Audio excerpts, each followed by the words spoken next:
ఒక నెంబర్ నుండి డిజిట్స్ని ఎలా ఎక్స్ట్రాక్ట్ చేస్తారో చెప్పు చూద్దాం.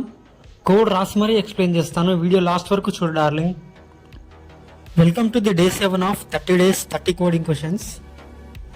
సో ఈరోజు మన కోడింగ్ క్వశ్చన్ ఏంటి అంటే, ఇక్కడ ఉన్న నెంబర్కి డిజిట్ ఎక్స్ట్రాక్ట్ చేసి ఈచ్ డిజిట్ అవుట్పుట్లో ప్రింట్ చేయాలన్నమాట సింగిల్గా. దానికోసం మనం ఫస్ట్ ఎక్స్ అనే ఒక వేరియబుల్ అయితే డిక్లేర్ చేసేసుకుందాం. ఒక వైల్ లూప్ తీసుకొని వైల్ n గ్రేటర్ దెన్ 0 అంటే ఆ నెంబరు 0 కంటే గ్రేటర్ అయితే equal to n modulus 10. n modulus 10 చేసినప్పుడు మనకి మాడ్యులస్లో లాస్ట్ డిజిట్ అయితే వస్తుందన్నమాట, which is reminder.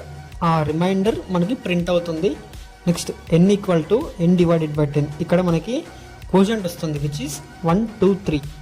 Again 1 2 3 is greater than 0. Again digit will be extracted, which is 3. 3 will be printed again. Again the quotient of 1 2 3 will be 1 2. తర్వాత ఫైనల్గా 1 print అయ్యాక quotient of 1 will be 0 while n greater than 0. ఈ condition మనకు fail అయ్యి programme exit అవుతుందన్నమాట. So ఈరోజు మీ coding question ఏంటి అంటే, ఇక్కడ ఈ నెంబర్ ఉంది కదా, ఆ నెంబర్లో ఉన్న డిజిట్స్ని అడిషన్ చేస్తే అంటే 1 + 2 + 3 + 4 చేస్తే మనకి ఎంతైతే ఆన్సర్ వస్తుందో అది అవుట్పుట్లో ప్రింట్ అవ్వాలన్నమాట. ఆ కోడ్కి లాజిక్ రాసి కామెంట్ చేయండి. That's it guys, follow for more and thank you.